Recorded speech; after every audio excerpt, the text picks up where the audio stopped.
was a very frustrating night. No bueno. So this guy.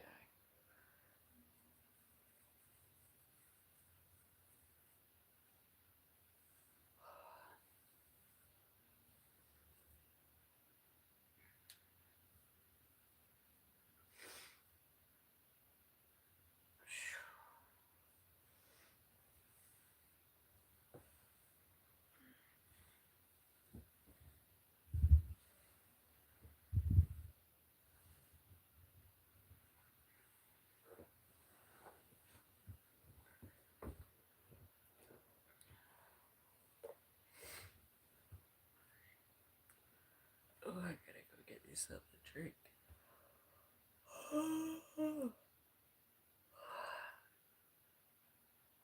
What the fuck, dude?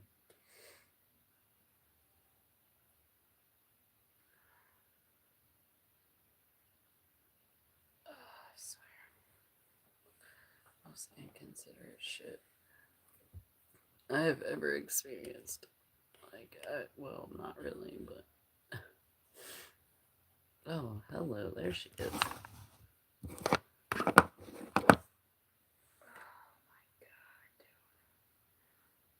I had both my fucking phones playing music or like playing stuff as loud as they would go. Both of them, one on either side of me. And I could still hear him fucking moaning. Oh my god. I can't do this much longer, dude. It's hard enough, like, fighting off all the fucking demons. And now he's, like, literally up, like, blasting fucking opera music or some shit.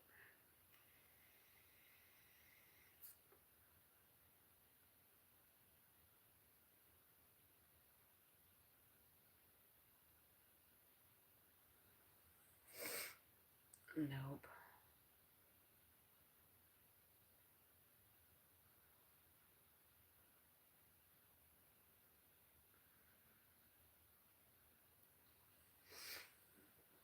The story might come out and be this one. Oh, shit.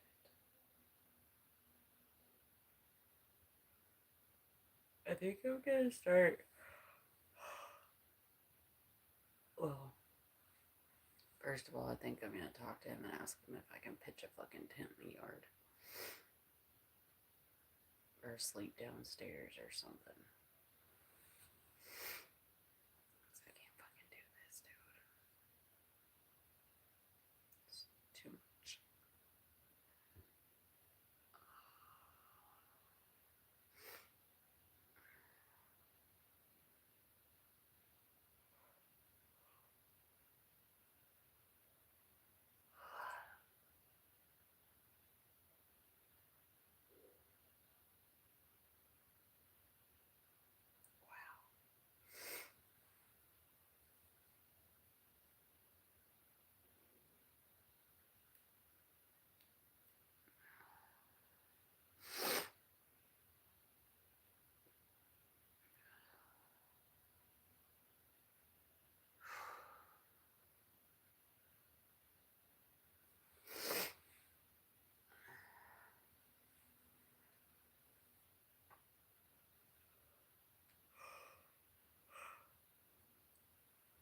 Holy shit.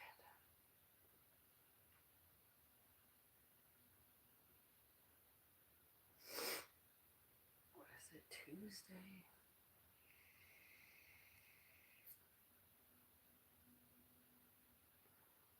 Dude, I gotta get rid of these vapes. No bueno. Oh, shit.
Yeah, I had that shit on full blast.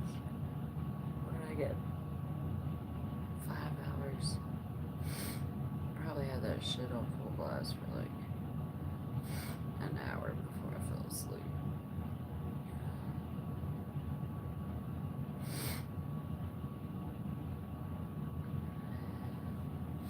Beans, are you in here? It's been so long. I always wonder if you still come in here.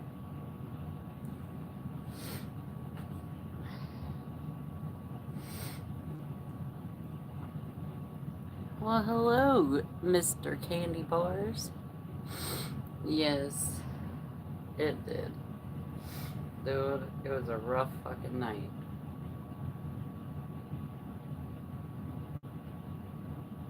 Like, a rough, rough ass night. Oh. Ooh, hey, Candy Bars. Can you do me a favor, possibly? Can somebody put my all caps or no chat comment so I can pin it?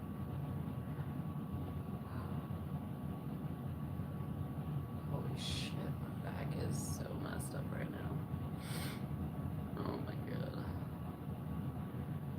Anybody want to come give me a back massage? I'm just kidding, Shit, I got a stalker. I should not say shit like that. Oh, I think I have a couple stalkers at this point. Oh, dude. What the fuck?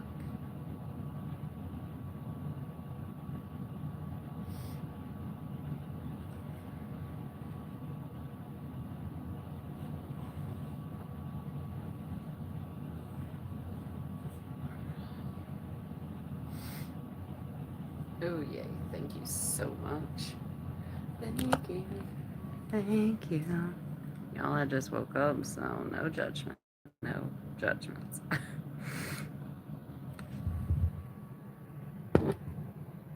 Let's see if I can sit you here. At least rest my looking back. Oh my goodness. Well, thank you. How is your night going? Or is it night? Or is it day? Or what are we doing?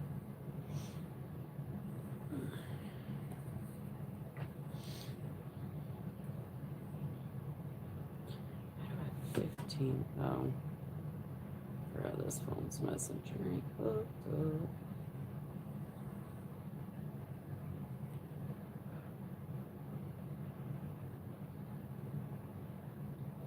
Oh, I gotta get myself around pretty quickly. I'm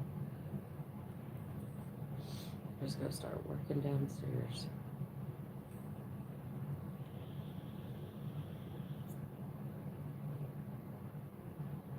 What in the fudge is that? Oh, wow. God, she is just getting more and more stunning as the months go by.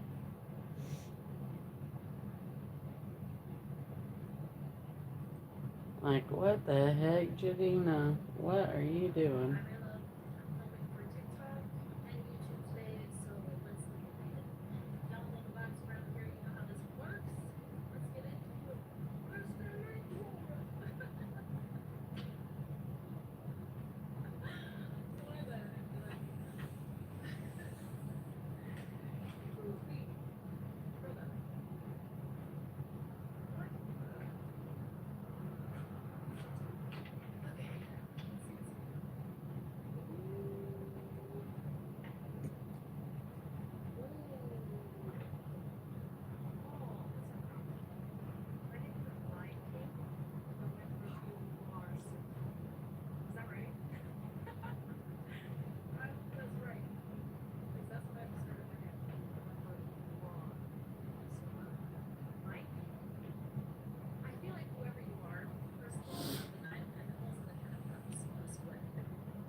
Oh, yep. Is that what time it is for me? I think I'm an hour later than that.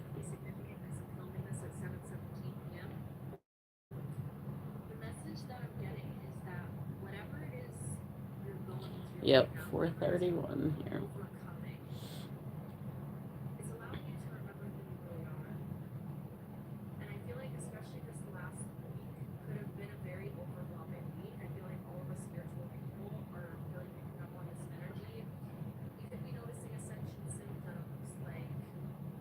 Oh, somebody just found the channel.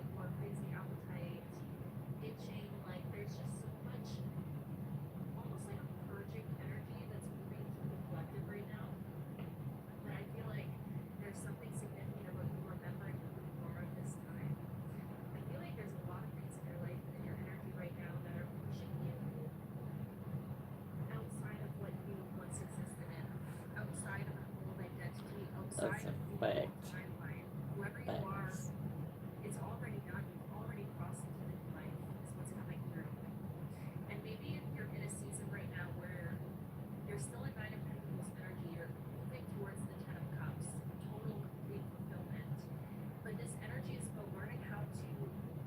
Oh no, what now?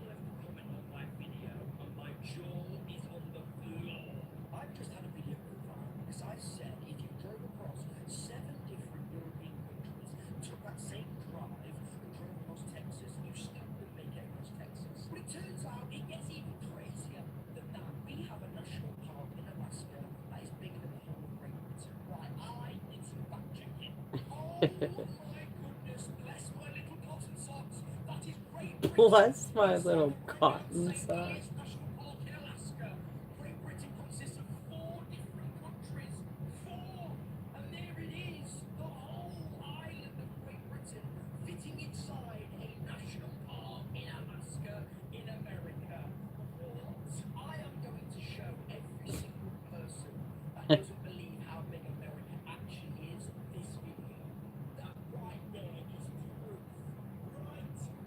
That's crazy.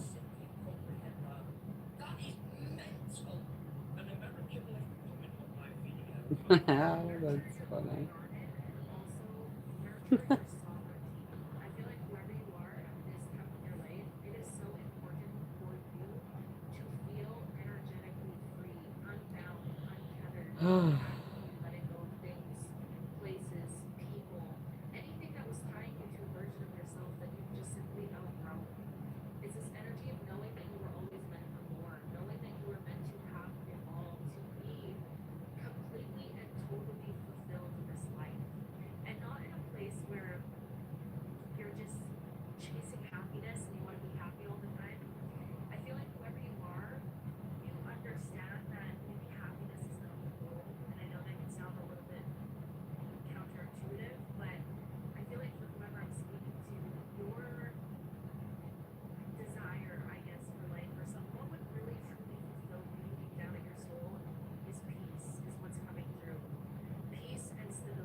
What is that?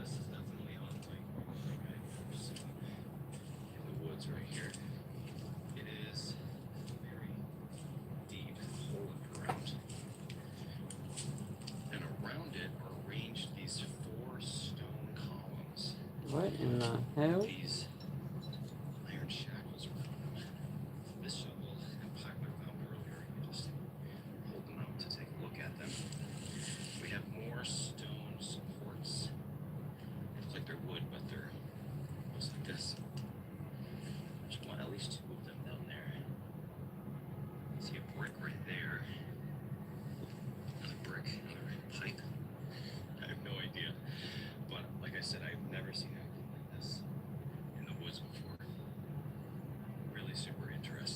Is there It going to be is. anything in the ground? Who knows? Let's find out. So this is definitely unlike anything How I've does ever it seen. exist freely? Let's go to the next part. Ooh, this is good energy. Sorry if it's loud, guys. It's kind of noisy. My allergies are. Okay, holy smokes, I don't know what this is. I think it might be silver. I don't know if you can see that, but there's text. There's etching all over it. Oh my god, there's a date. Oh my gosh. Can you see that? May 5, 17 something. You have got to be kidding me. Dude. This is born. There's a name on here. Oh my gosh. Look at this side. There is a nude person with some people on the right holding a bird. This thing is incredible. To have a name and a date. Can't believe it. Never found something as unique as this. Absolutely incredible. What else is there to say? Dang, that is really cool. That really hurt. Smashed my hand into that branch. Rusty, whatever it is. Whoa. A fork? That is incredible. Incredible. Well, it's probably pretty obvious. Oh, wow. Right, of course, it is a fork. An incredible example of a utensil folks used in the 1700s. We find probably 50 to 1 spoons to forks. Part of that might be that the forks were made out of iron, like this one is, 2 prongs, and the metal detector just doesn't pick it up as well as the spoons. But man, what awesome, awesome piece. The tines aren't broken. That might be the nicest colonial 1750s fork. So this is definitely unlike. Whoa. Well, what we have here, I think, is a bit of a mystery item. But one thing I can say for sure is that it is something special. We can see that it is covered with flowers and vines. It appears to be the corner of something. Right? As we flip it over here, we can see that it seems like maybe it pinched something. It was on the outside of maybe a photograph. Whatever it was very, very thin to slip in this gap. There are 2 holes on either end as well. And you may also notice there is, in fact, a stamp that says Sterling right on it. So the real question is, what is it and why was it so important that it was made out of silver?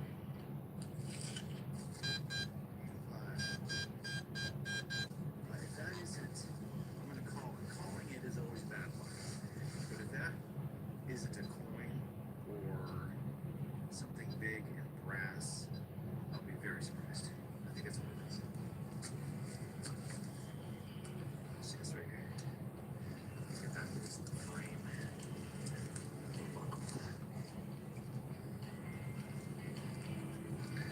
Dang, that's amazing that it picks up so deep. Awesome. Oh, look. It's complete. Unbelievable. This has to be one of my favorite things to find in metal detecting. It has such an iconic shape to it, from a fashion style, which is long gone. When you think about the stereotypical pilgrim, this is what you imagine. 85. Are you still digging in the past with the grandpa's metal detector? You deserve better.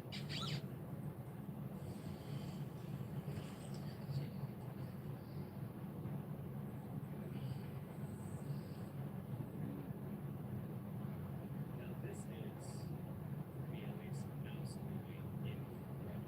Of course, 1800s in North Carolina and Copperfield. For people that have been out here working, they have hardly anything. Maybe some levels to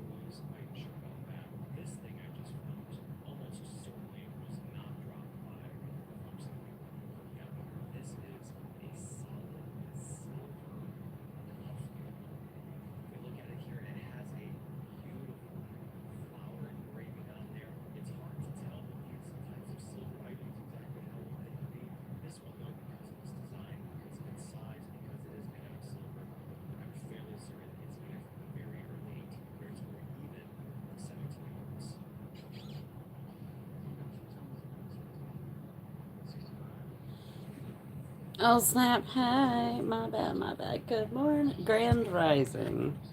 Trying to work on my words. Ain't trying to mourn. Not JK. Well, I try to include a mystery find each and every video, but it's pretty rare Oh to my find back. one that's actually made out of stories. So I can hear some folks already brag, that is not silver, that is aluminum, looks like a jug, and I'm with you if I thought through. Then I took a closer look at this thing. 925 out of 1,000. Let's see, 92.5% silver. Maybe someone here would recognize this. You can let us know down in the comments. What's your tone yours? This is a super loud WB72. I got the chance to ring the both leaves.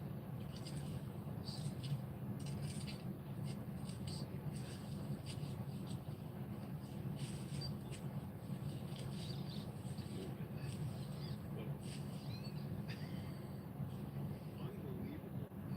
These things are so shallow. I just squeezed them. It must have been in 5 minutes. I scraped it to the side. Look at that. Incredible white bronze. Cleans up as if it was brand new. This is almost certainly over 250 years old. And it's probably been sitting Wow. there nearly as long. Shank is a different alloy. It's quite a bit more copper in it, so it's a little bit more rotten. If not for that, you could probably send this back up to Urban. Use it today. This is a suit. Oh snap.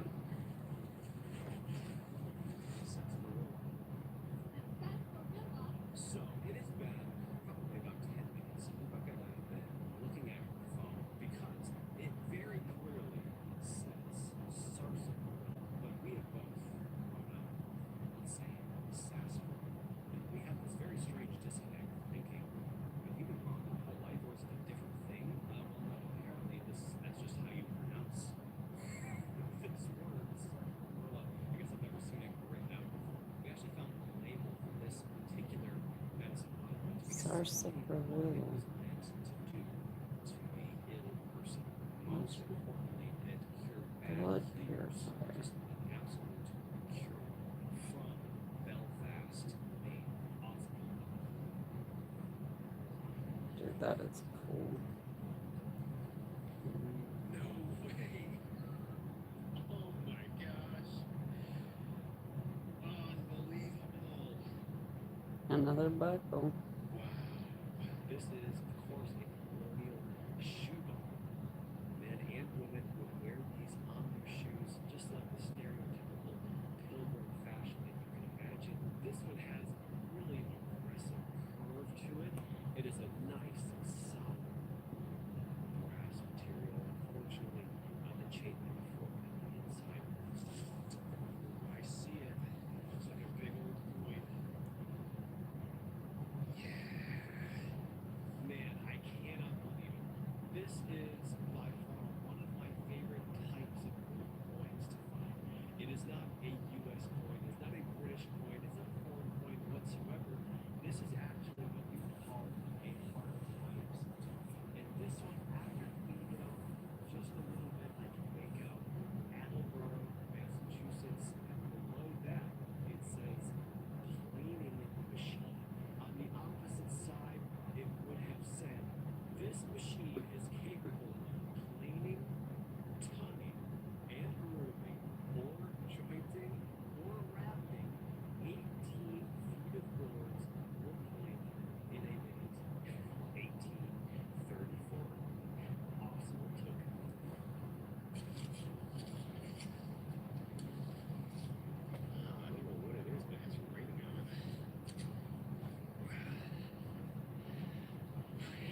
I think he's in North Carolina, dude. Man, when this thing first came out of the ground, I thought at first it was going to be a dog tag, like a dog tax tag. But as soon as I started looking up, I could tell that it was in fact not. Look at that. This is a watch from some gentleman in the late 1800s, early 1900s would have worn this at the end of their pocket watch chain, let it dangle out of the pocket. And this one clearly depicts a ship. Which ship? I don't know. Could it be the Titanic? Possibly. You let me know. Awesome, awesome watch. Hmm. Alright, I just got lost in that for a hot minute. My bad, my bad. You're learning what it means to truly be free in this season of your life. Everything about this season is like all of a sudden my energy just calmed right down in this second part. There's something about this season of your life that feels so grounded. It feels so stable, unshakable. It feels like you're anchored into who you really are. And within this path to discovering who you really are, you've discovered what it feels like and what it means to be completely and totally free. Because I feel like whoever you are, you've been in an act of surrender. Your whole life has been a path of surrender. I've been picking up on this energy all week. It's like learning to approach life in a way that is different than how you approached it in the past. So there's this surrender to flow and moving moment by moment. And within that surrender, you're finding sovereignty. You're finding freedom because what could truly be more freeing than that? You know, being able to just be. I'm hearing like flying vehicles. I'm seeing feathers in my mind as well. This woman is just like really, not in a bad way, but very, very connected to your spirit team, your spirit guides, in the sense that you're in constant communication with spirit. You're in a constant prayer with spirit is what's coming through. Your life feels like a constant prayer. Wow. All of your prayers have been answered is what's coming through. Even the ones that you don't think were answered. It's gonna make sense when it makes sense for those that it's supposed to. All of your prayers are answered. Whoever you are, your connection with spirit right now is incredibly heightened, but it's because you've learned how to develop a connection with yourself. You're actually starting to pick up on your own cues, on your own, Oh my like goodness. your internal compass. Does that make sense? This internal guidance system that you have, this internal intelligence. I feel like there's some people in your energy right now where you've been letting go and like pushing out the distractions, the noise, so you can tune in more deeply to the path you're on this life. I'm really picking up some like big, small steps for whoever you are. It's time for you to create a foundation for yourself and around yourself. The Because pain is no I bueno. feel like some of you guys might be saying like, No I don't bueno. know, I haven't got the thing that I want to get yet, or this job, or the house, or whatever. It's not about the external foundation that you're building, although I do feel like you're working on that as well. It's your I'm working internal on all state. the things. You've completely transformed your internal state. And now it's like you Dude, I think believe my in yourself. roller's in the car. Even when doubt creeps in, you still believe in yourself. Something like this time doesn't feel like the past. Shit. Yeah, Seven of Cups here. I'm getting this energy like in the past there was something significant about not me. Ooh. Oh my gosh, I just got so much tingles on my head. Whoa, whoa. That might be significant for someone because it's still happening. Whoa, that was crazy. There's something about you not living under an illusion anymore. It's like the illusions have been shed. You're seeing life for what it is clearly. You're seeing yourself for who you are clearly. Remember who you are, Simba. I really hope that I'm right about that, or else I.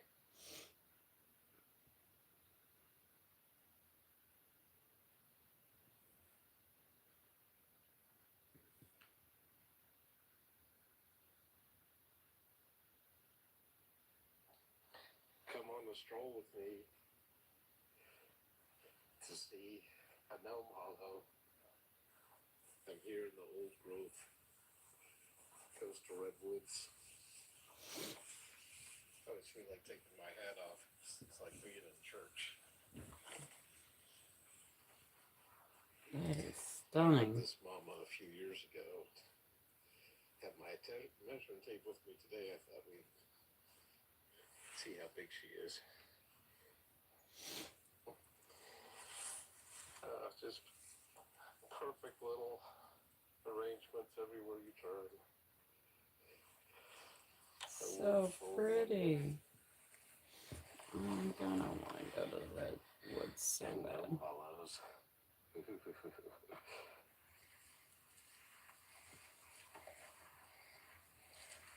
Wow. How you doing, Mama?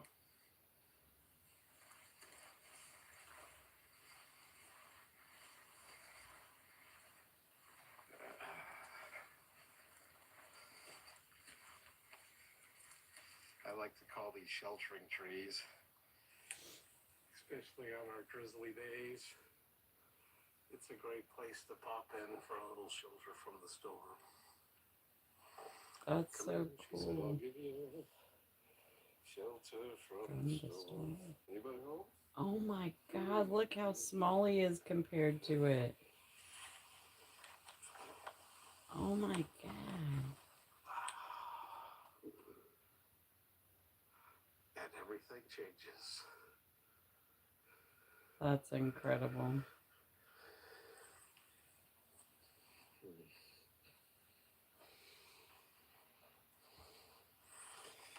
I'm going to do a quick measurement of her interior and I'll let you know the results. All right, I got my handy tape measure in there and it's looking like we're 12 feet. Dang. Yeah. 10 by 12. That's over 100 square feet of living space. And as you could see, you could easily Inside of a tree. Another story, if not two. The entrance goes about 20 feet high, and it keeps going inside there, but I didn't bring my headlamp. Just wonderful. Truly feeling home in these old woods. God, I want to go there. Long may you thrive. Come on a stroll with me to see a gnome hollow. I'm here in the old growth coastal redwoods. I always feel like taking my hat off. It's like being in church. I met this Dark water hermit. This is the same spot we walked by just about 20 minutes ago. I'm doing a loop on this trail. And I showed you the redwood sorrel and the sun. A sunbeam was hitting it and the leaves were all folded up to minimize the sun's impact. And now that they're back in the shade, they've all unfurled their leaves again, like umbrellas. How cool is that? Back to where that big leaf maple is growing on this fallen redwood giant with the lady's ferns at its feet. Candy grass, its lovely little flowers. I wanted to wish you a happy Mother's Day from the deep woods. And this is one of my favorite forest mothers. Look at this beauty. Man. Great basal hollow opening. And yet she is still alive and thriving. Come with me as we go visit this great forest mother.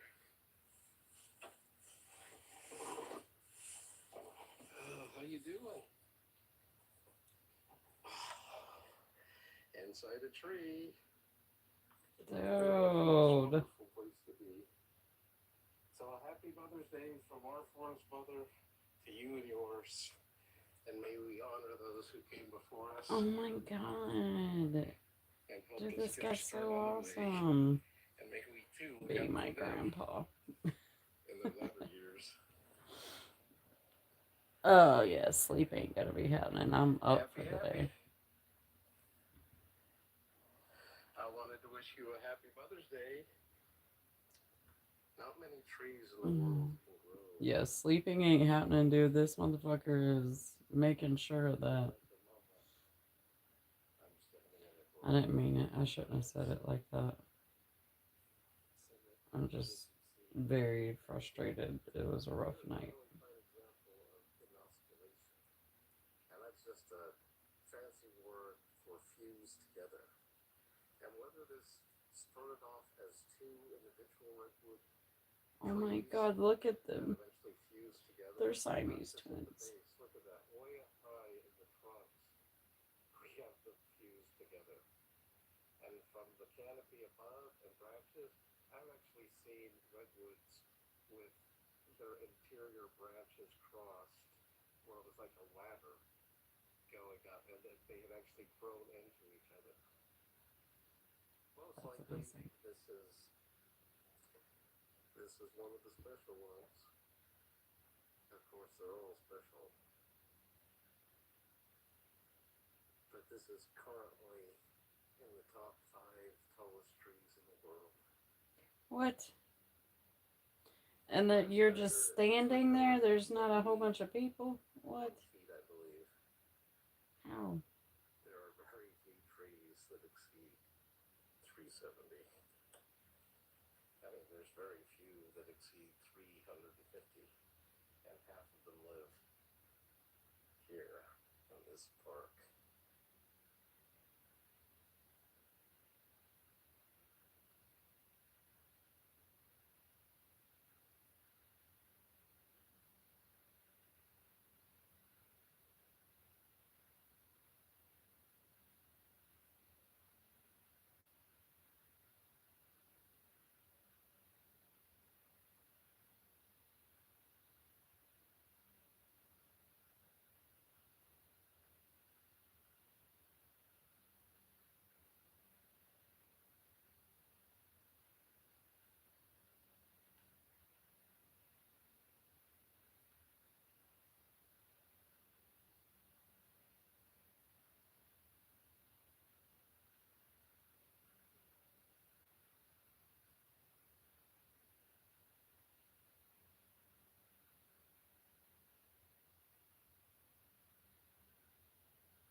Almost no light coming through the canopy.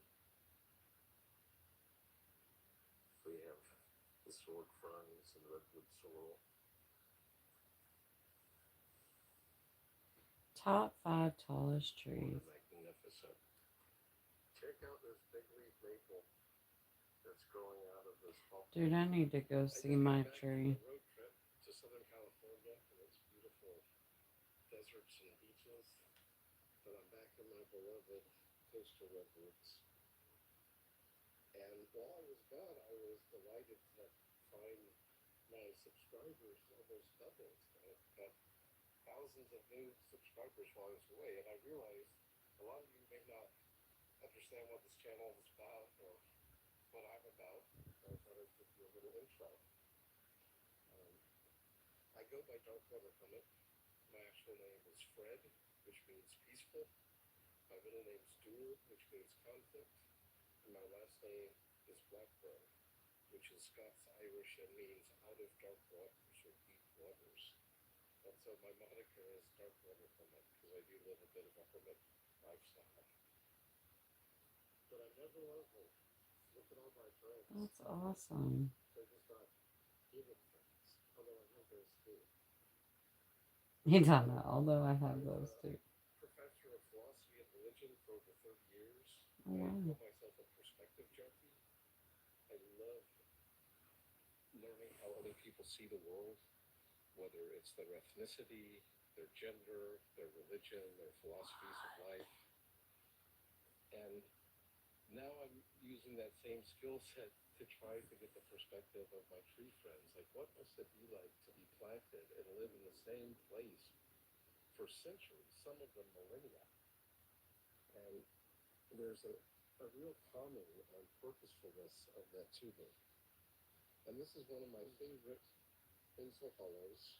Oh, If she's you've been looking on beautiful. catalog, you'll see that it's like gnome catnip. I am drawn to these like a moth to the flame. That's how Every I've time I always see them been. out of the corner of my eye, I'm beelining My trees aren't to nowhere near that size though. my tree friends. So let's pop inside here real quick because I noticed on a lot of my previous videos, one of the number one comments, thanks, Mom. One of the biggest comments was, how are these formed? Were they struck by lightning? Were they burned by fire? And so, as you can see, these coastal redwoods have incredibly thick bark. It can get up to 18 inches thick. Wow. Here, I'd say it looks more like 8 inches thick, but that's still substantial and it's fire resistant. But if this outer bark gets breached, the fire can get access into the heartwood, which is dead. Now, it can still transport liquid, water, etc. But the life is in the cambium, which it. I just got The back from a cambium. road What trip is the to Southern cambium? What? California. Dang it, got cut off. Check out this beauty, right next to the road. It's got its whole insides cleaned out. That's a good 100 feet tall. That's crazy. So instead of dying, it reiterated some new trunks coming out the top, and it continues on. But look at this. On this side, we've only got, what, 2 feet thickness? And on this side, looks like about 6. There's my chariot. His chariot. He's adorable. Looks like Dude, I found somebody that loves trees as much as I do. I can actually drive my Jeep beside this thing. Are you fucking kidding me? That's so crazy. It's That's so crazy. 11 by 12. It's a big one. This is one of my favorite second growth trees. And we got a bit of history going on with this one. So this area was logged about 135 years ago.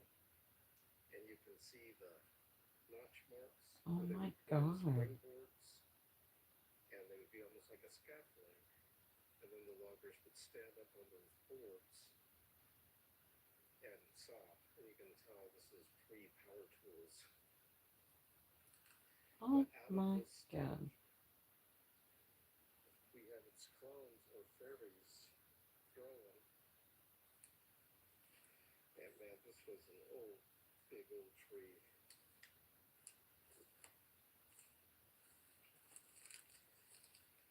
See the ribbon wood? I think this is caused from the weight and compression, and you get this nice little zigzag pattern going through the old growth bark. Really beautiful. Ribbon wood. That's what's going on with my stump at the park.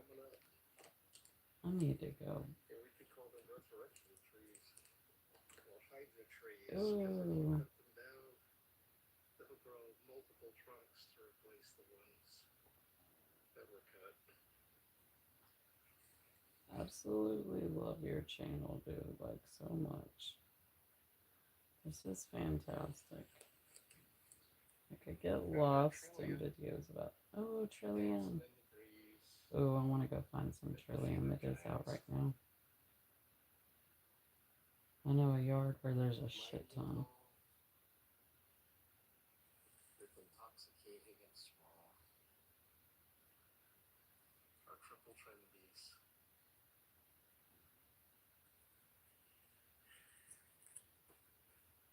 part of the trillium pollinate group.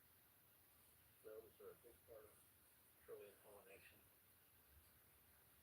A lot of people don't know that.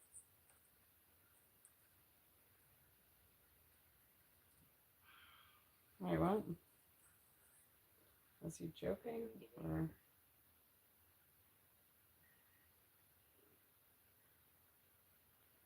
Wait, huh? Got our trillium dancing in the breeze at the feet of giants. Mighty and tall, with intoxicating and small. Our triple trinities.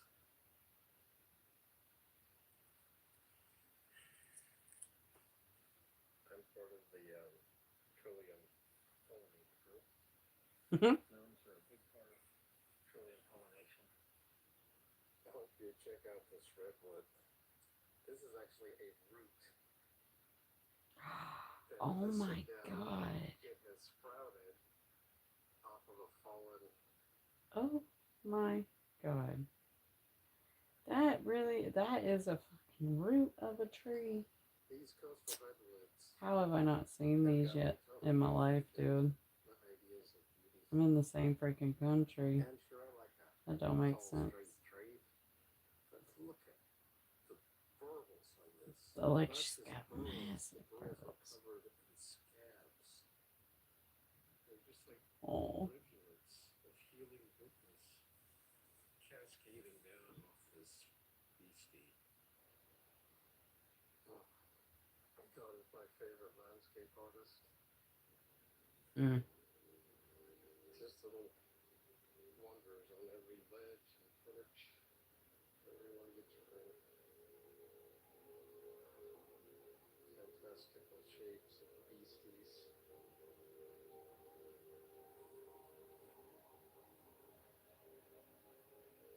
All these like miniature little bonsais making their homes on the giants.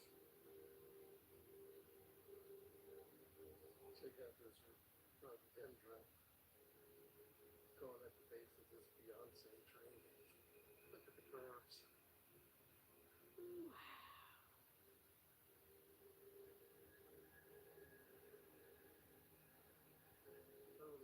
please 4 different directions at once. Okay, I'm down here at the opening. I don't know. I can squeeze in there.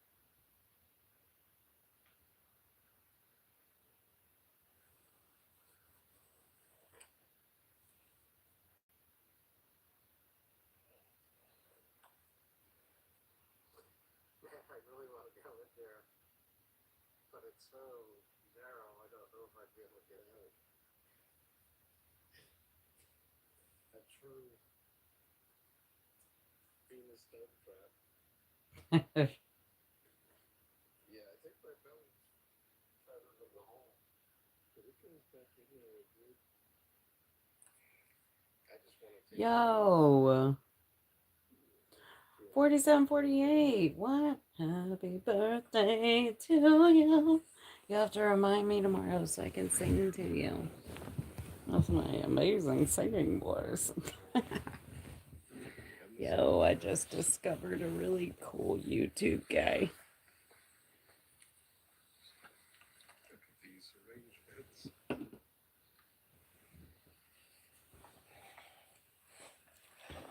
arrangements. Did you just put that? Did I miss it?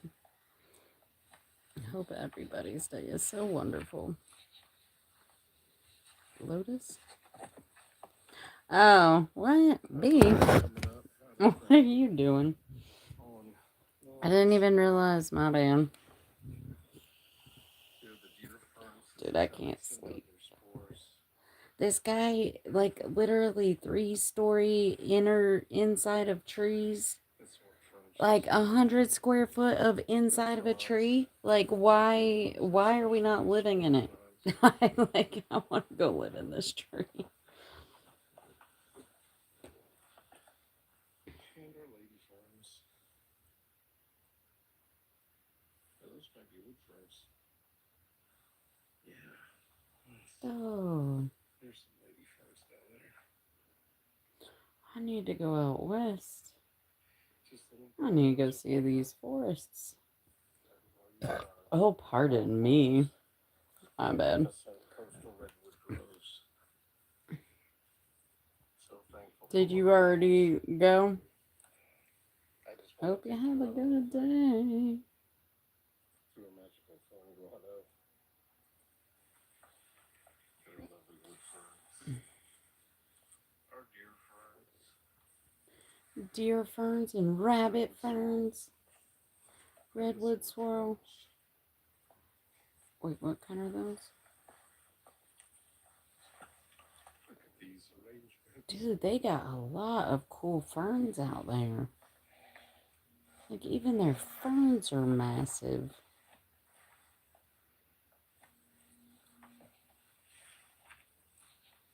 It's so cool. A roadie coming up out of the fallen logs. A roadie. I call them rhodos. He called it a roadie. That's funny. Clever. The sword ferns just have them on Sword the fern. fronds. The deer ferns have specialized spore fronds. Deer ferns, sword ferns, And our lady ferns. lady ferns, rabbit Those might be ferns. wood ferns. Yeah. Nice. There's Dang. some lady ferns down there. I do like lady ferns. Just little I love grottos of rabbit water. ferns too. Lady fern. This is one of my favorite second growth. The azaleas are blooming. And my goodness. Wow, their woods really are a lot like ours. Seeing the azaleas grow beneath the redwoods is pretty special. Oh dang, I should have been liking all these. Hold on. Because this dude needs to get like famous or something. Get tours. Okay, I've been liking them. Good job, Dreya.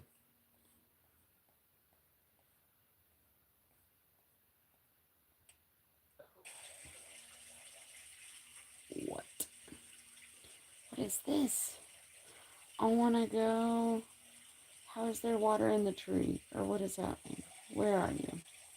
A fairy grotto. Oh my god, it's so beautiful. I don't know. Can you see it? Oh, isn't it so pretty? What? What?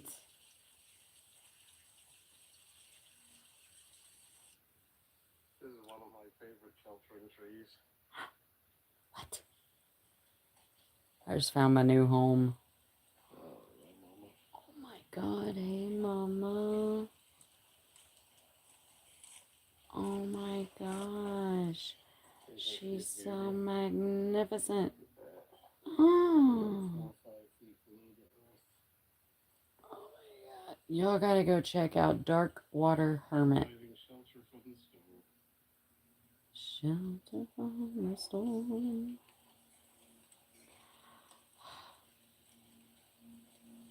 It's hard to beat a rainy day in the redwoods. Magic on so many levels. Dude, I wanna go. I am excited for the warm, rainy days in the woods.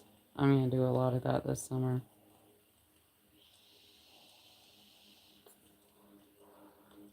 Can't really do it so much in the spring anymore the older I get because it just makes things hurt too much. This is one of my favorite sheltering trees.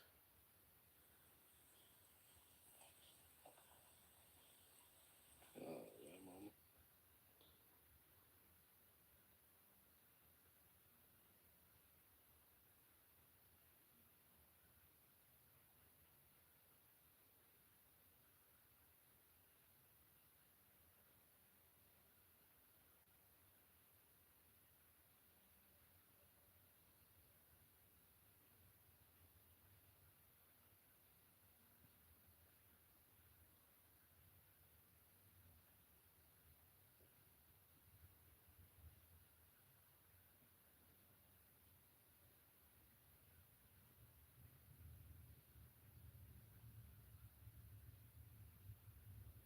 See, these are the kind of videos. I need to do some videos like this.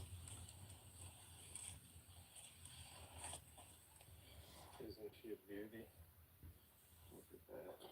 Alright, I need to get moving. Get to working downstairs. Providing shelter from. This is called the girdle tree. The girdle tree. And Oh James my Percy, god. when he was young, and his father and a crew came in here, and I don't know why they picked this particular coastal redwood. I guess I'm just guesstimating it's What in the maybe world? 13 foot in diameter. Anyways, 13. back in the late 1800s, early 1900s, people thought it was just fake news from California about the giant sequoias and the coastal redwoods, about how big and how tall they were. And so James Percy and his family went up, I'd say that's 15, 20 feet high, and they girdled or peeled the bark away from 2/3, maybe 3/4 of this tree. Why? They went all the way here to this Why? notch where it's infused with another tree. So that's probably a good 3/4 of the way around. And you can still see the springboard notches where they put in the springboard so they could get up there and peel the bark away. And you can see all the massive amount of healing that's taken place in the last 100 years. But I don't believe it will ever be able to heal this wound. But as you can see, it is quite alive and healthy and thriving. Of those here in the old woods, the trees sometimes grow legs. It's a walking tree. Oh my gosh. Evergreen, ever living. Oh my god. I love her. Inside a tree. What a wonderful place to be. That is now my favorite song. I'm confused between the legs.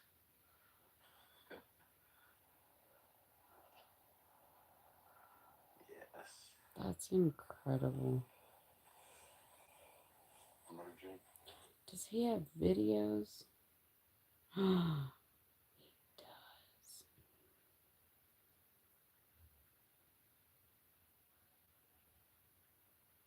Oh, okay, these are. He has like a bunch of videos, and those are all highlights, I think. Greatest cathedral formation. Inside the greatest cathedral tree I know. Oh my god. God, you really are just the best decorator ever. So genetically, this is all the same tree. From the bowels to the crowns.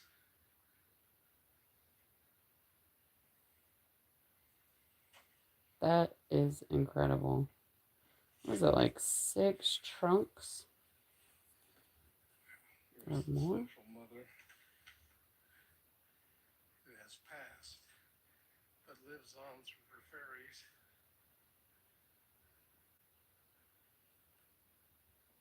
And someday I will measure all the fairies and try to do a collective. I don't know.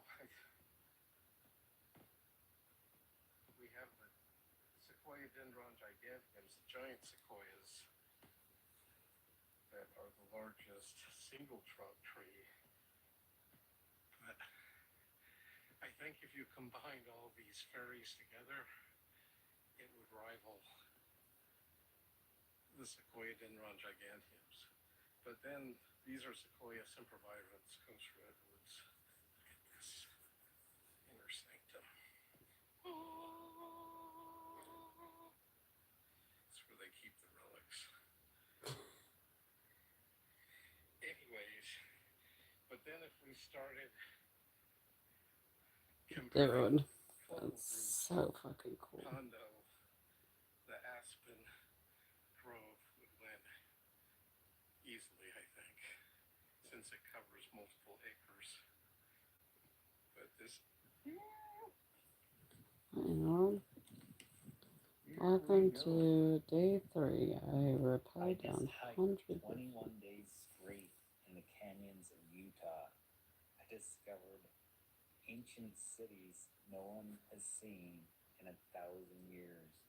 I rappelled up cliffs. I free solo climbed up cliffs. I found pots. I found cities. I found things no one's seen or touched in 1,000 years. I'm rappelling 100 feet down to an ancient cliff dwelling. So this is day 3 of the most extreme ancient city in America that I discovered. And we started over here. Dang, he discovered it. This is so cool. You can see the walls. Whoa. And then we went along cliff all the way over here. You can see some doors in there. Oh my god. And then I hiked all the way over here, over a canyon, over there, over here, all the way back to here. And we made it. You can see a greenery down below. And those crazy free solo ancient people, there's evidence there was a tower on top. Huh? That is nuts. The ancient warriors free solo climbed up there. So now I haven't found a way down, but I'm just going to rappel down the cliff down to there, and hopefully I can find a way back up. I just found something so beautiful, but it's a heartbreaker. Look at this arrowhead right on the surface. Wow. Oh, but it's broke. It has hit its mark. Probably hit an animal's bone. Broke off. Still gorgeous.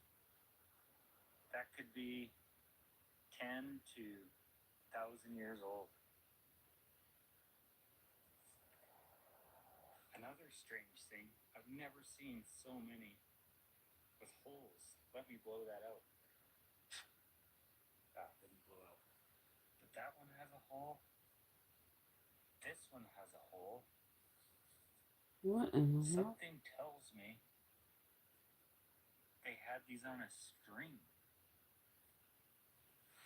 Like I've never seen so many with a hole. Today is so exciting. We're going to rappel down cliffs into that newly discovered ancient city I found here in America. But look how exciting it is. Look at that giant hole. It looks like it goes up and over. And there's definitely room. Someone could climb up there. And right off the bat, I spot a hidden granary I've never known about. Whoa. Dude. I'm just so excited. What in the world? Excited. We're going to find so There are much. some cool people in the world. Let's do a quick trip over to this granary. This ancient city keeps on getting wilder and wilder. Look at this. They cut out a hole to trap water. There's a huge cave on this side. Looks like it goes way up and over. Look at the landscapes below. And we got the granary right over here.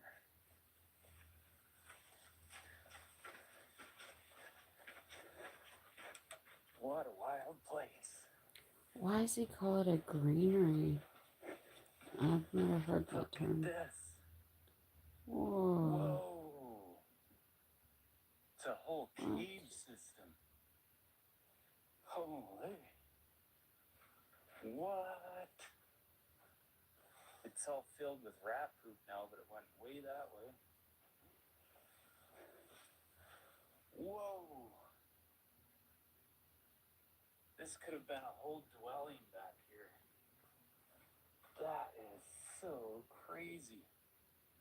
This is by far the most interesting, extreme.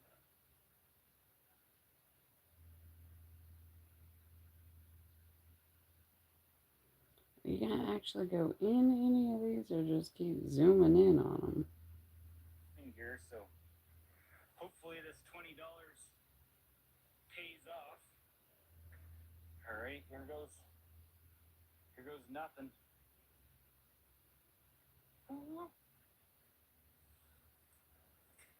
All right, made it to the bottom. Still holding pretty good.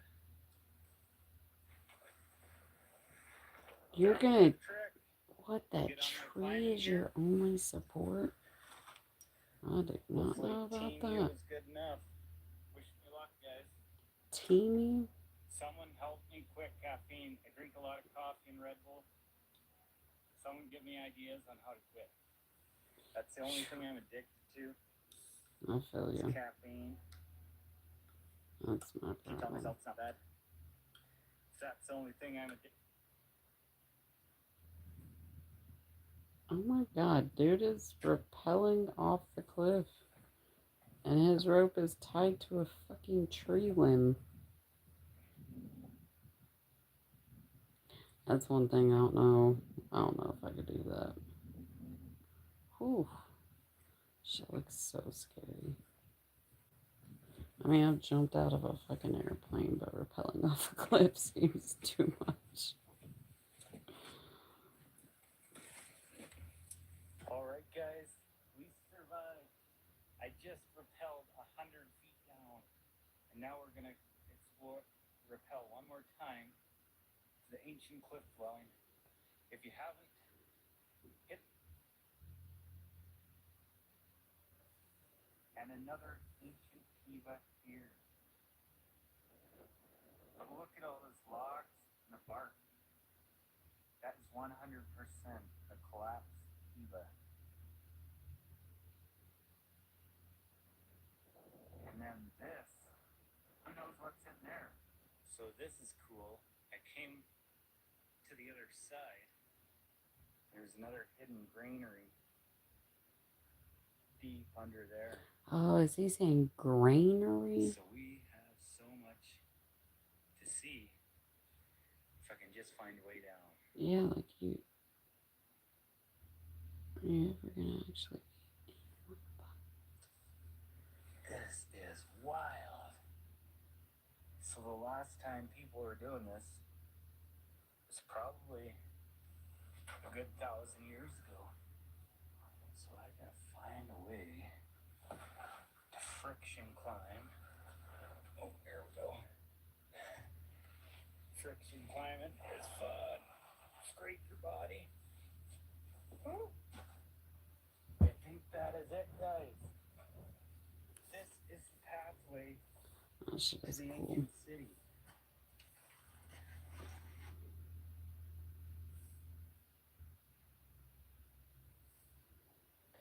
Come on the stroll. This dude is blasting fucking loud music in the middle of the night. It's so ridiculous. Oh, you guys, for probably weeks now, and that's being generous. Like probably over a month now. This message.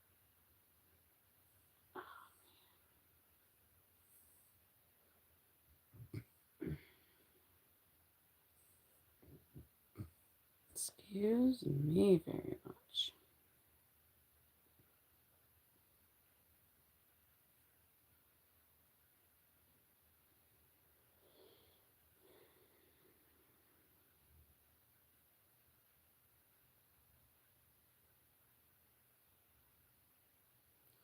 Alright, Oh my gosh, but chat.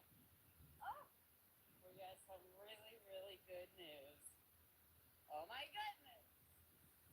Guess who called me last night? Oh my god. And he like, my baby boy, he called and I didn't realize, but I didn't have the Wi-Fi on my phone.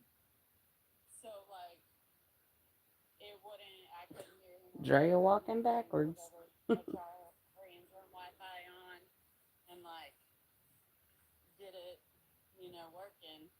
And then the call ended, and I like, in my brain, it was as if like literally I could feel old me and new me. Like old me, it was one to like not gonna hear from you, whatever. Oh my gosh, but chat. Oh,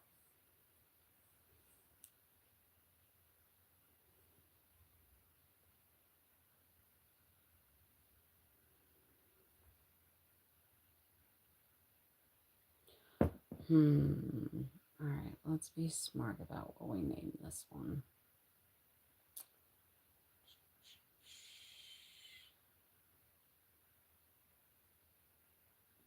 The chirp chirps are waking up.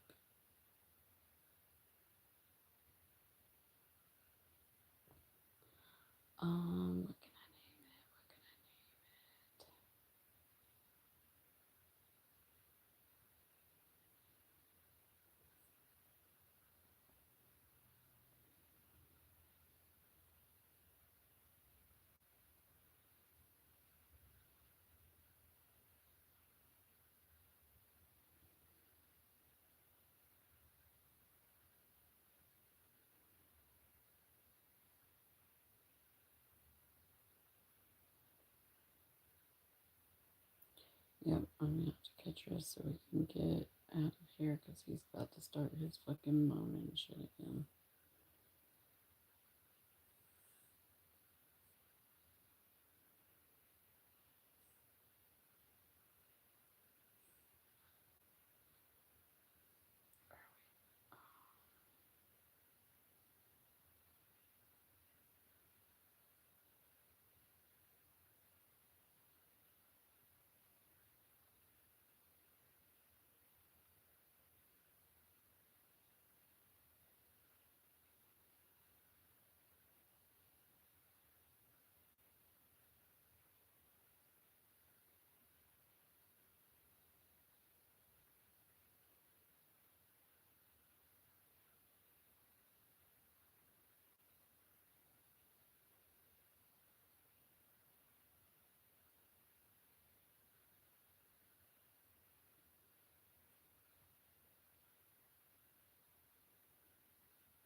Maybe green's the best color? Maybe.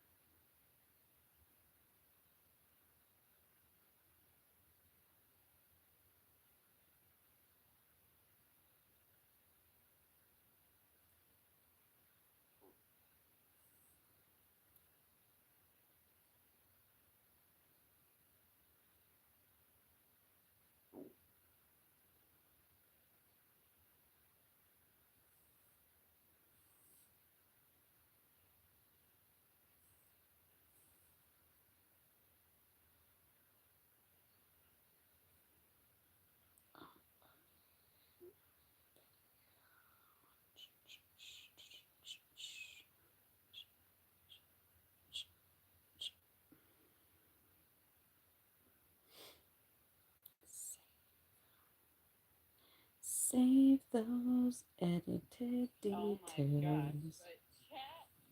Oh,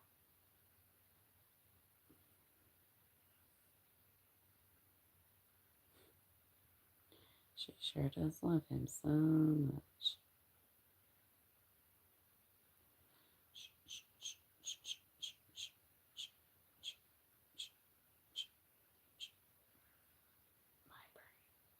My brain, my brain.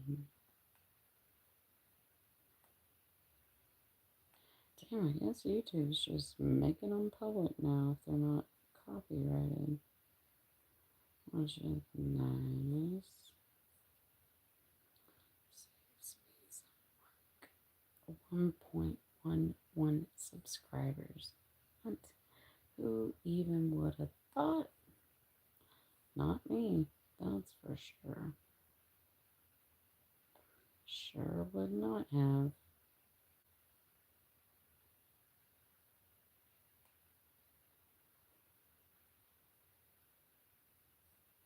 Great feeling about this target. It is a nice 95.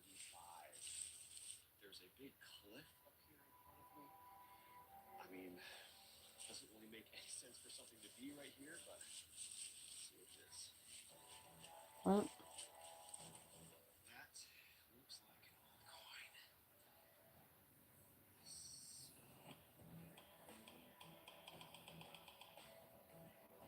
Hey Green folks, my name is Mountain. Brad. If you happen to be new to my videos, I explore the mountains of Vermont, searching for treasure with my metal detector. And today I was invited to an absolutely incredible place. To my left over here, during the French and Indian War in the 1750s, there was an old military fort. It's not there anymore, but many of those timbers were used to construct the old farmhouse that's right in front of me around the end of the 1700s. And if that's not enough, behind me up in the woods, there's an old cellar hole from a tavern that existed the early 1800s. Dang, There's that's so much cool. history in such a small area. There's absolutely no telling what we might find here today. Now, if this happens to be one of the first of my videos that you've seen, I publish one of these every single Friday. So if you like what you see here today, consider hitting that subscribe button or just come on back next week. I'm going to get that metal detector turned on and start heading for that old cellar hole up in the woods. What is this comment? All right, first target's a little bit loud and scratchy, but 84. This, it's round. Well, given the history of this place where I'm standing right now, the coins that we would expect to find are almost certainly not going to be United States coins. They're either going to be British or Spanish or maybe even some, early colonial New England coins. This thing that I just found, which was my very first target here, is the right size to be an old British coin, but unfortunately, I cannot see anything whatsoever on it. At first, I thought maybe it was a button, but it's too thick. It's too close in size to what we would expect a British halfpenny to be. So that is going to be my best guess, even though we can't really see any designs on it whatsoever. Now, British halfpennies were incredibly common here in obviously New England, but they had a really hard time getting enough of them here. So some crazy number, like over 80% of the British half pennies here in the colonies were actually made here, not technically under the authority of Britain. And oftentimes when you find those in the ground, they don't really hold up. The copper quality is not great, and unfortunately, the details are missing. But I feel safe saying that this is a British halfpenny. You can almost make out a right-facing bust. A half penny? Which would indicate either I didn't know that was a George thing. the First or George the Third. Alright, Dreya. 1700s there, so that makes sense. We're gonna work How to control the simulation.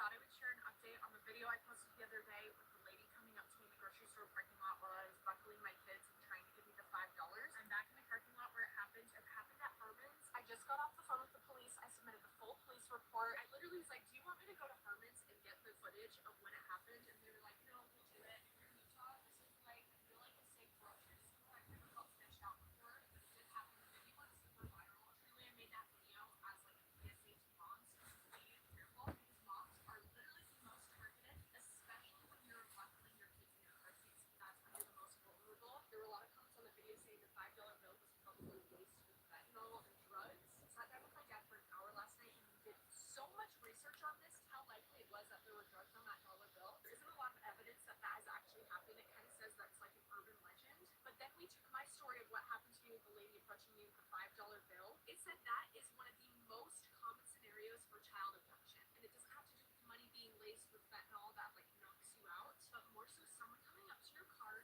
usually a woman, her distracting you, trying to give you money and you declining. It takes your focus off of your car. Usually there's another person on this side of the car that will open your door because most times your car is unlocked while you're loading one side and they will grab the least supervised child. I literally cringed just if I would have waited 1 second. Thrift stores aren't dead. You're just bad at shopping. Binoculars, Netgear, Wi-Fi adapter. I don't mean to be rude, but most people, they scan for stuff that they recognize. So that's a no. That's definitely a no. And then they walk right past everything else. Before I bought these, I didn't even know what the brand was. And you can tell that they were made with quality materials for $531 on a pair of headphones. And nobody can recognize everything, right? Check out this very unassuming little black disc. Your edge in this business, it's not memorizing 10,000 different items. USB Type-C cable. Could have walked by it all day. Instead, it's knowing the clues that point to value no matter what aisle you're standing in. So I didn't even know what this thing was. It was very heavy. It sold for $314.98. So we're going to walk the whole store right now, section by section. We're going to start in clothing. We're going to go to shoes. We're going to talk through electronics and housewares and toys and art and books. And in each one, I'm going to give you the clues that you need to spot value without needing to memorize a bunch of brands or specific items. Now, we're going to start in the clothing section, but before we do, I'm going to go over a few clues that work basically everywhere in the store, no matter what section you're standing in. And yeah, I know, before you head to the comments and tell me that thrift stores are overpriced in your area, I get it. Thrift stores, they are overpriced. They're very expensive sometimes, but not everything. They don't catch everything. Now, the first one is country of origin. And this is one of the most reliable signals of value, basically anywhere. France, So check the bottom of the Italy, look at a tag Germany. inside of a shirt. There's a stamp on the back of a tool somewhere. Like almost everything tells you where it was made. Here's a cool old alarm clock. Made in the USA. And like seeing made in USA, that still means something. On clothing or glassware or tools or ceramics, being made here, right in the US, it usually means better materials or like tighter quality control than what replaced it overseas. So if something is American made, just slow down and look at it a little bit more closely. So I picked up this all-American ultimate griddle pan for $5. And honestly, I just don't think I would have picked it up if it wasn't made in the USA. Like, I don't know. Because it was made in the US, I thought, might as well check it out. So I did, and look at that. I paid $5 and I sold it for $109.98. My net profit, $72. even better, countries that don't even exist at all anymore, like Czechoslovakia or Yugoslavia or USSR or East Germany or occupied Japan or West Germany. If you see a country name that hasn't existed in like 30 years, you're holding something with a built-in timestamp, and that's often a good sign that it can have some value. The next universal clue is one that I call the Jurassic Park rule. There's a line in the movie where the kid puts on night vision goggles, and the lawyer asks, Are they heavy? Yeah. And they're expensive. Put them back. and that's a pretty good rule. Pick something up, a coat or a lamp or a piece of cookware or a tool, and pay attention to whether the weight surprises you. If it's heavier than your eyes told you it would be, like, that's a good sign. Heavy fabric means better materials. Heavy metal means like actual metal and not hot metal or plated plastic or whatever. Heavy cookware means cast iron or copper core, like thick gauge stainless steel instead of that flimsy stuff. And this is especially useful when you have no idea what something is. You know, you're just gonna find Grand Rising, everyone. identify gadgets or mystery objects from somebody's garage. And if it's got real heft, somebody at some point probably spent real money on it. And that's worth more research before you just put it back on the shelf. And the reason that this works, by the way, is that modern manufacturing is constantly trying to make things lighter because it's cheaper to ship and cheaper to produce. So when something feels heavier than it looks, you've likely found something that was just built to a different standard. And things that are built to a different standard often are just worth more money. And closely related to the weight rule is what I call the cold touch test. You just pick something up and notice the temperature against your skin. If it's made of real materials like metal or glass or stone or marble or ceramic even, that's going to feel cold when you first touch them. And just like plastic imitations don't have that same feeling. Like they just feel like room temperature because plastic is a thermal insulator. And this is how you can tell like real brass from brass colored plastic. Ooh, that is a good tip. And if you have something that's heavy and that's also cold to the touch, that's even better. This is also one I didn't know what it was, but you pick it up, small, it's heavy, and it's cold to the touch. And it took me a while to figure out what this thing was. Like, it turns out it's an antique hard candy roller. Anyway, this thing sold for $330, Huh. and my net profit on it was $200.60. Small, cold to the touch, very interesting piece. All right, let's go ahead and get into the actual sections of the thrift store. We're going to start with clothing. Damn, that Goodwill is So when you ginormous. spot something interesting on the rack, the first thing that I want you to do is look at every tag. The brand label, the care label, anything sewn into like the side seam or the back of the neck. There's a stack of clues that can be hiding right there. The first thing I look at is how the tag was made. Older labels are often woven with real thread that you can actually feel on your fingertips. And modern labels, they're just usually printed directly onto like a thin strip of fabric or plastic or even right under the clothing itself. Take a look at how the tags from a brand like LL Bean have evolved over the years and compare that to the label on a modern LL Bean jacket. There's just a huge difference there. The tags, they tell you a lot. Another thing I look for is union labels. So if a garment was made in the United States by unionized workers, it almost always got a small union tag sewn along the inside of the brand label. There are a lot of unions out there, like you don't need to bother memorizing them all. You just need to recognize that little union stamp when you see it. And once you've spotted a few, they all sort of start to look similar to one another. And it usually means that these pieces were American made and made by union labor, almost always before the 1990s. And it can just mean that they're worth more money because of it. This is a Carhartt Detroit jacket, union made. It sold for $106.98. If this was a better size, like a medium or large or extra large, it probably would have been worth double the cost. But that's okay. Still, I made $70.74 on a $15 investment, and just noticing that union tag really makes sense. Okay. Another word to keep an eye out for on the label is sanforized. This is a pre-shrinking process from a long time ago. People stamp them on tags for workwear, denim, cotton shirts, and modern clothing. Typically, they just do a lot of basic work. So when you see sanforized on a tag, pretty sure that you're going to be looking at vintage items. And vintage sanforized shirts can go for a lot of money. It's kind of crazy. Or pay attention if you just see no care label at all. Care instructions, they won't always come part of the clothing. They became sensitive required back in the 1970s. So if a garment has a brand label but nothing telling you how to wash it, you almost certainly will see it in the 1970s. Now, just because something is vintage doesn't mean it's valuable, obviously. And there's plenty of modern clothing for number two. And the trick with modern clothing is knowing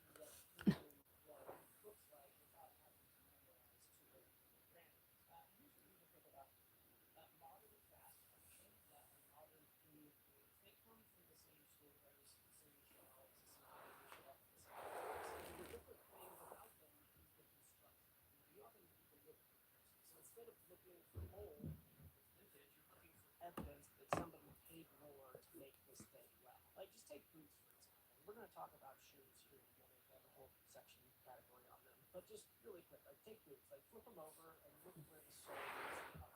If you see stitching going around the perimeter, it usually means that the shoe was built to be resoled, like, you know, by a cobbler. Yes, those still exist. But if the sole is just like glued to the shoe, that's the modern cheap default. And stitched soles are a signal that maybe it's valuable. Like, check this out. Look at this. These are red wings. You see the stitches on there? I paid $5 for it. Still, like, that's like a decent chunk of change, you know, for a pair of boots that look like this. You know, this over $27.98. I made almost $10 in net profit. But I wanted to talk about this one in particular because just look at the condition. These can be completely reconditioned. The leather can be reconditioned to look almost brand new. They can be resold, and that's amazing. It's quality craftsmanship. These were built to last, and they're built to be repaired. And you find items like that, they're just going to be want to buy, even if the condition is really something like this. We're going to get into shoes in a minute. Or you could take a look at a pair of jeans. If you turn them inside out and check the outer side seam down by the heel, if you see a clean finished edge that has like a stripe of white, colored thread running down, that's selvage denim. Basically, it's just like premium production from a specific kind of glue. Most jeans, they have just like a frayed looking seam down there, but the selvage denim, if you see that, they could just go for a whole lot. So keep an eye out for that as well. Now, tags can also tell you about materials, right? And this is especially important for more modern pieces. Fast fashion tags, they're going to say stuff like 100% polyester or 60% cotton, 40% polyester. And premium tags, they name the specific material often. So they're going to say things like merino wool, or full grain leather, or Gore-Tex, or 800 fill down. And so when the tag bothers to name the technology that's being used to create the actual shirt or whatever, that just means somebody paid a premium for it. Here's an example of a sweater that I picked up at a thrift store for $10, which is kind of a lot, but this checked a lot of boxes for me. One, it's just kind of a desirable pattern. It was a good tag on it, a good brand Shannon. It came from Ireland. I think it said made in Ireland on there. And also, you know, on the tag, it's calling out what it's made of, merino wool. It took 6 months to sell, so it's a little bit of a slow seller, but it sold for $54.98. I made $29.10. Now, another thing to look for in the clothing section are single stitch t-shirts. So next time you're at the store, just go to the t-shirt rack and look at the hem on the shoulder or the sleeve. And if you see a single row of stitching, you're probably holding something from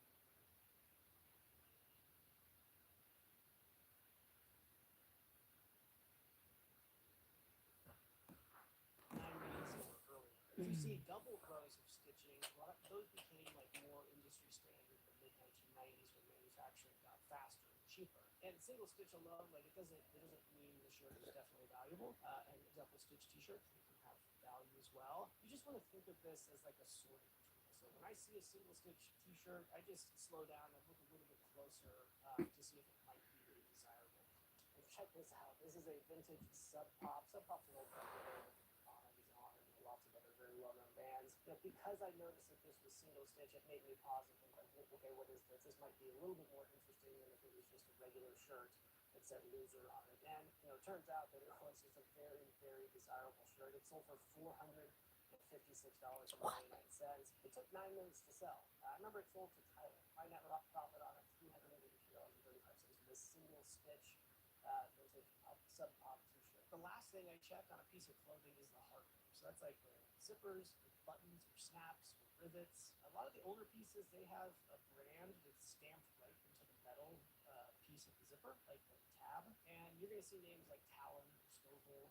There's a bunch of other ones. You don't need to memorize them. Just know that branded metal hardware is just like a vintage tag. Modern clothing, they almost always use YKK zippers, or even just like unbranded plastic zippers. So if you flip a zipper and you see a name you don't recognize and it's like an actual piece of metal, it's probably old. It probably means it's better made and probably worth more money. And the same goes for buttons, for snaps, like real shell or pearl or horn or wood.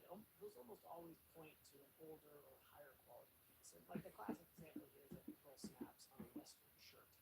I'm so sick of living with all this pain, dude. So that's a good name to know. Aside from the styling, which is being kind of unique and different, those pearl snap buttons are really an indicator that it could be worth more money. You'll often see it on shirts like this. Might not profit $54.99.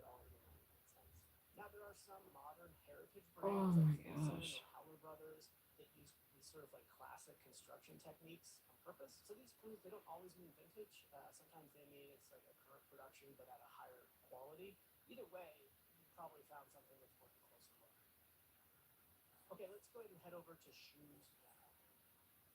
In the shoe section, it's kind of like the most chaotic and gross section of the entire thrift store. But shoes, I mean, they can be one of the highest margin categories in the whole store. And here's how I can scan a shoe in about 10 seconds. I always start with the sole. So if you just flip the shoe over, we already covered the stitching when we talked about the boots earlier. But the other thing to look for on the sole is a branded stamp in your actual Oh. sole. Vibram is the most common. It's like a yellow octagon logo with the Vibram name. There are other sole makers as well. Yeah, here's a pair of boots that sold for $139.98. They were Vortex, so they were sort of advertising the technology. Obviously, they're leather. Can't see it here, but you have that Vibram logo on the bottom. Again, that just tells you that the manufacturer is paying a little bit of extra money for a high quality sole. And my net profit on this one is $88.87. It took 12 days to sell. And premium shoes, they always use full grain leather. Cheaper shoes don't. Then check like the inside of the shoe because there's a lot of clues hiding inside of there. You want to look for stamps like on the insole or on the inside of the tongue. Ladies' Spain. The brand I use is Meslan.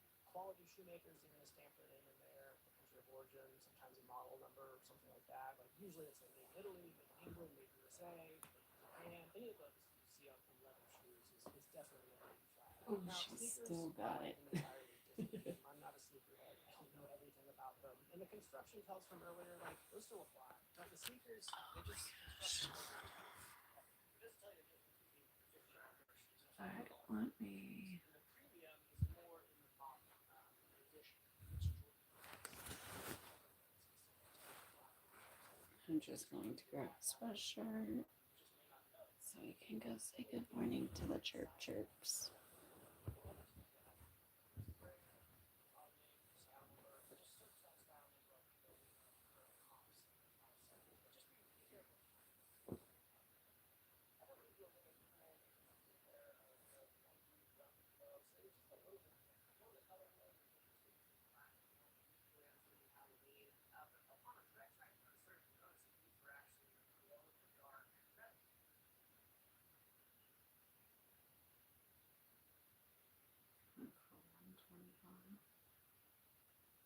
Dude, those two look super basic too.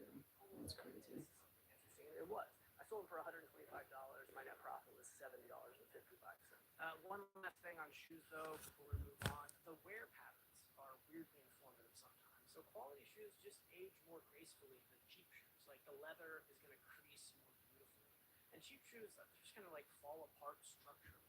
You know, like linings are going to peel, the heels are going to collapse, the soles are going to separate from the uppers. A 20-year-old quality shoe in decent condition is worth way more than a 2-year-old fast fashion shoe. So just don't let the age. All right, y'all, I'm going to take your vision away so I can get it dressed. So electronics is the category that most people tend to get backwards. And the instinct is to assume that the sleek and modern Bluetooth speaker is worth more than the dusty wooden receiver next to it. And sometimes that's true, but often it's not. Vintage audio gear from the 1970s, for example, can be worth hundreds or even thousands of dollars. But so can a current-gen gaming console or a pair of premium headphones made last year. Meanwhile, like plenty of brand new looking electronics are worth like literally nothing. Age just isn't the signal that you want to go by when you're looking at electronics. It can help, but it's not the only signal to look for. Build quality and who it was built for are the signals that you really want to look for. So we'll start with weight again. You know, like a vintage stereo receiver weighs like 40 or 50 pounds because the components inside of them are real. But the weight rule applies to modern stuff too, right? Like a really nice pair of headphones are going to be pretty heavy. Pro audio gear made of a metal chassis, like it's going to be heavier than non-pro audio gear. This was just a crazy find here, and they were a brand that just not many people know, including myself. Focal Bathies was the style, and you could just tell when you pick them up that something special is going on here because they're just heavy, and you can tell that they were made with quality materials. $531 I sold them for in about a month. My net profit was $436 on a pair of headphones. Serious cameras are going to have machine bodies that just weigh more than cheap cameras. So a 120 film camera? Looks like it's generic, but check it out. These things Hey all feel guys. different. Just trying to get dressed real quick. Sorry. How the device is built, right? Brushed aluminum, real wood, metal knobs. Doing some research while I do that. These types of things read as built for someone who cares, regardless of. And vintage gear and modern premium gear, they actually share an aesthetic. Usually they have clean labeling, like really minimal branding. They have controls that almost feel like instruments. Then you can just sort of flip the device around and look at the connections on the back. You'll see lots of analog inputs or outputs, RCA or phono, even the XLR, multiple speaker terminals, like quarter-inch jacks. You can sort of tell whether or not it's a serious piece of gear or not. Something that was designed for like one specific use case tends to hold, a better value versus, gear that just does a generic thing poorly. This is a great example of just a vintage piece that is very desirable. Clean branding, and a lot of people might scoff at a $25 tag, but it's worth a lot of money. This thing sold for $264.98 for this Apple Studio display from, 28 years ago. This is just something that stands out as unique, as interesting, as desirable, as collectible. This is so crazy. I think I'm like still losing weight. Like a device that lists exact specs, I don't know, like driver size, or the refresh rate, the IP rating, or codec support. It just means it was built for someone who cares about those numbers, right? A device that just says like amazing sound, or Ultra HD without any other specifics, like those were usually built for someone who doesn't care about those things. Also, original packaging matters a lot in this section. So for gaming consoles, or vintage cameras, or premium headphones, any collectible electronic, like the original box, like the manuals and the cables, accessories, like that can just multiply value by 5 or 10 times often. These old TVs can do really, really well. I paid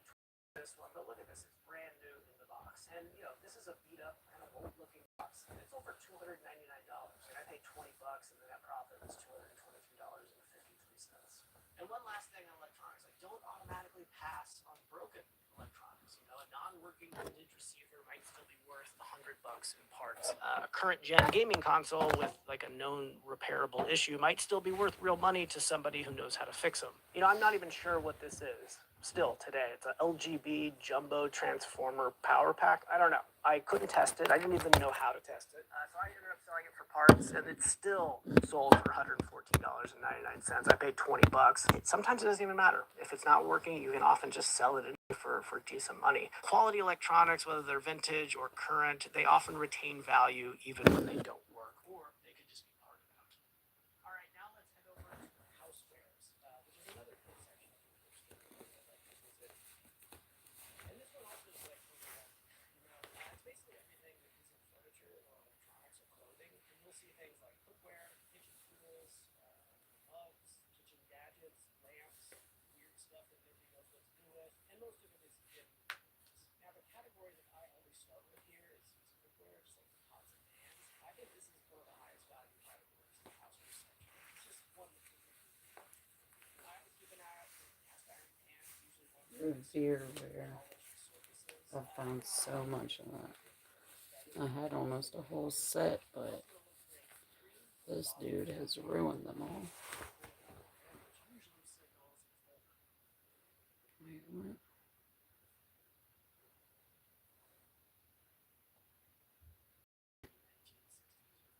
It's just one that delivered the most for me. I always keep an eye out for cast iron pans, usually ones with like smooth, polished surfaces. That can often mean they're older and just better than the rough and more modern stuff. You also want to look for a rim on the bottom of cast irons and a raised circle around the rim, which usually signals it's older, pre-1960s or 50s. This brand, All Clad, this is a cast aluminum casserole dish. When you just pick it up, you can tell. You know that it's made well, and if it's heavy, it's thick. This thing took 3 days to sell for $69.98. You also want to look for enameled cast iron, which is heavy and usually like brightly colored, has a stamp on the bottom of the maker. Just pick this stuff up. Again, heavy is good. Light almost always is junky. Next, I usually take a look at the kitchen gadgets and small appliances. This is where a lot of resellers make money because the section is like a graveyard of beat up blenders and crusty bubble. Most of it is junk, but specific stuff does hide if you know how to find it. A cast iron big hibachi tabletop grill. I paid $10 for it. It's over $230. Heavy,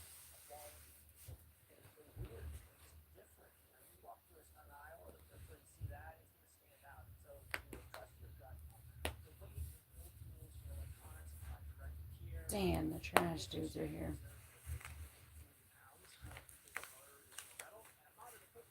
We have like 3 bags on the fucking porch.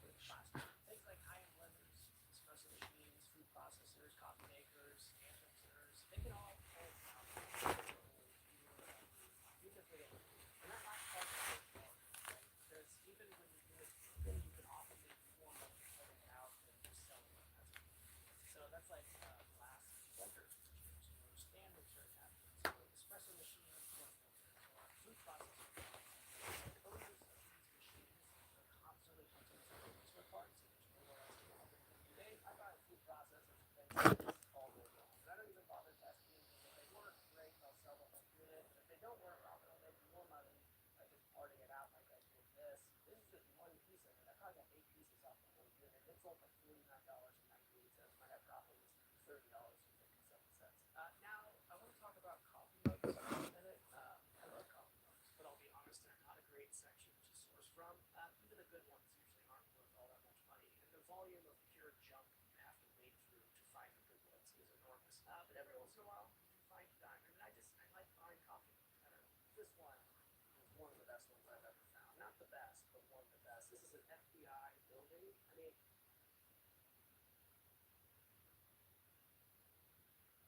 Let me see the specs on that one.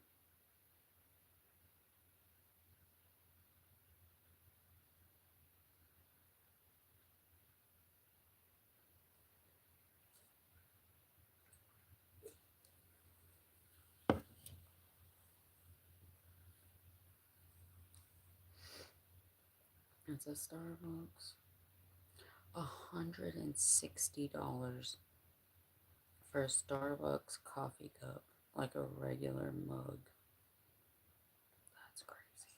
one of the best. This is an FBI building. I mean, I just, again, saw this mug and it looks different than all the other mugs. I also knew that Starbucks mugs can sometimes do well. It took 13 days to sell for $159.98. I paid $2. Dang, and I haven't looked up my Starbucks mug. Is worth this much money. But here's the thing about mugs that's different from everything else in housewares. It's not really about how the mug is made. It's more about what's on the mug. Like a mass-produced ceramic mug with the right vintage logo on the side is going to be worth more than like a beautifully hand-thrown studio mug with nothing distinctive on it. The construction just doesn't really matter all that much. The graphic on the mug matters a lot more. And I'm not saying there's no like hand-thrown studio mugs that are not good, but these are general rules here, so don't beat me up in the comments. So when you're looking at the mugs, you want to scan for imagery and branding. Things like defunct businesses or old corporate logos from companies that went out of business, or specific vintage advertising, or souvenirs from like places and events that have like nostalgia associated with them, defunct theme parks or old restaurants or casinos. Anything where somebody might pick it up and just like feel something, that's usually a good sign it could be worth more money. But let's go ahead and leave the mugs aside and head over to toys now. The toy section at most thrift stores is just filled completely with junk, and most of it is literally worthless. It's usually the most chaotic part of the store because everyone lets their kids just run around and throw the toys everywhere. But every once in a while, you'll find something to buy. The first thing that I just keep an eye out for is original packaging. It's just always a good sign if something is in its original packaging. Like a sealed action figure with the original card can be worth 10 times the loose version, and it's much easier to identify. A Lego set, with the original box and instructions is going to be worth a lot more than just loose random pieces. Even a crushed box is better than no box at all. This is a good example of just finding a pretty beat up box and having the toys inside. This wasn't even complete. This was missing a couple characters. But even so, it sold for $84.98. I paid $5 for it. The second thing to check for is just marks on the toys. Like toys are just always stamped with copyright dates or country of origin marks, set numbers, manufacturer codes, and these marks are how you date and identify anything you don't recognize immediately. Anytime I see a Hot Wheels car, I'm always looking for red lines, and red lines are just right there. You can see on the wheel, red line. Also, you flip this thing over, you're going to see it's made in Hong Kong, so that dates it as being an older one. Some red lines can be worth a lot of money. This one wasn't in particular, $14.99. And again, Hong Kong. Made in Hong Kong is a good sign of a vintage toy that could be worth some money. The toy section is also where you'll find I had a whole box of Redline Hot Wheels in the storage building. Worthless, but there are exceptions. I think the single biggest signal on plush is whether the original are still attached. It could just mean the difference between 50 cents and $50 often. But beyond tags, you're looking for like just vintage characters from defunct franchises or anything from a maker that stamps or buttons their identity onto the itself instead of like a tag. Anything that just looks distinctly old or hand finished is also a good sign. Also, I found with plush that just like the weirder, the better. It's just very bizarre. Like I don't know what this is. I didn't know what I was looking at. I still, honestly, honest, don't know what I'm looking at. But it's just a unique animal. This thing sold, not $24.22, but for $3, and I ended up making $13.66. Not bad. Then there are board games, like millions and millions of board games. The conventional wisdom when you're out there at the thrift store considering buying a board game is to check for completeness, because usually they're not in the box. But I don't bother checking for completeness. Here's why. If a board game isn't valuable, it really doesn't matter if it's complete or not. It's still worth it. And if a board game is valuable, like it's almost always worth buying even when it's incomplete because you can just part it out. This is an example of a board game that I've bought a couple times. It's in the Pokemon Master Trainer board game. Look at all these parts that I've sold over the years. You pay basically nothing for it. And I bet if we look right here, I can see what I've sold all of these for over time. Yeah, look at that. $321 in gross sales just from pieces started out from 2 or 3 of these Master Trainer board games. My net return on all of them is $174. And the total investment that I made was $13.50. Other people, they own the same game and they probably lost their own pieces and they don't know where else to go like eBay, so they're hunting for replacements that you can provide. So checking for completeness when you're at the thrift store just takes a long time. It's just a waste of time. You remember this board game, Tornado Rex? This even wasn't complete. It was missing a few of these little hikers down here, but even so, 4 days it took to sell for $164.98. I paid $2. But yeah, it doesn't have to be in perfect condition to still be worth a lot of money if it's the right board game. And so what you're scanning for, vintage board games, like Oh no. 1980s or Why so, did it they hold their just. value pretty well often. Ooh, I Especially just if you hit make 2 hours. elaborate boards or That's pretty wood good. So I can pieces, like metal end pieces, this one or just and go packaging. and Usually then the start a modern new hot one when I get to names the from park. the last 20 years, like the kind sold at game stores rather than Target or Walmart, those are also going to hold some value.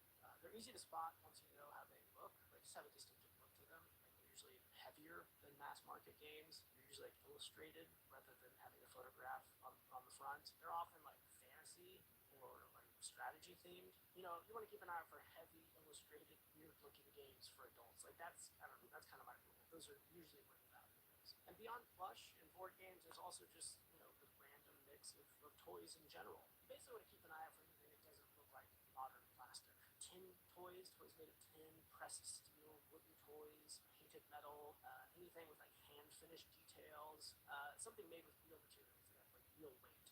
You see like screws in them or rivets instead of glue. Look for country of origin stamps from the right eras. Also, Halloween masks are something to keep an eye out for in the toy section. I found this one. I paid $4 and it sold for, what did it sell for? $356.31. They're just sort of tossed in there with the toys. And one more sneaky good subcategory in toys is educational toys. I saw quite a bit of these. Like vintage educational toys have real collector value from parents who want them for their own kids or who learned on them growing up. Look for things like wooden alphabet blocks or old wooden puzzles, vintage Fisher Price stuff with wooden and pressed cardboard, early electronic learning toys like Montessori style wooden toys. This one's for multiplication. It's not electronic or anything like that. You just press what looks like a button, and they're worth a decent amount of money. $29.99. I bet I've sold this probably 5 or 6 times. This is going to be worth more money than most of the other toys in the toy section. Think things that might be popular in like the homeschooling community, for example. All right, let's head over to the art section and talk about what we can find there. Thrift stores are full of framed pieces. Honestly, 95% of it is mass-produced reproductions worth basically nothing. But every so often, a real piece is going to sneak into the pile, like an original painting or a signed and numbered print. And here's how to figure out what's worth a closer look in about 30 seconds. First, you want to start with the image itself. Like a real piece of art, it just looks different. An original painting has visible brushstrokes, and sometimes like an uneven surface. Definitely see the brush strokes there. A real hand-pulled print has ink that sits like on top of the paper, or sometimes visible texture from the printmaking process. But seeing brushstrokes, it doesn't automatically mean value. There's plenty of original paintings that are like someone's Bob Ross paint-along, or someone's from an art.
All right, my hearts.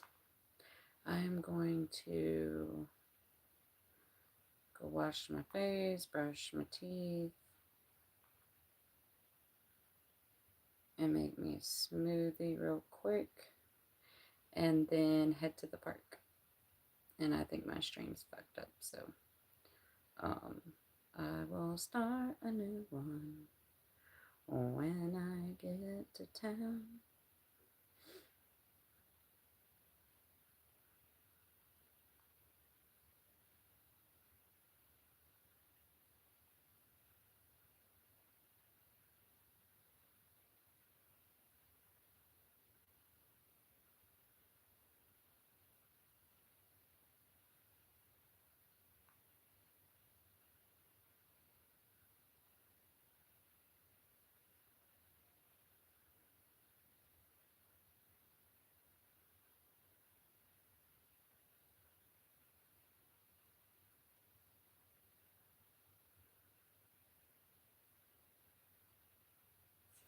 All right. Yep. Have a beautiful day. My stream's already messed up, but love you. Bye.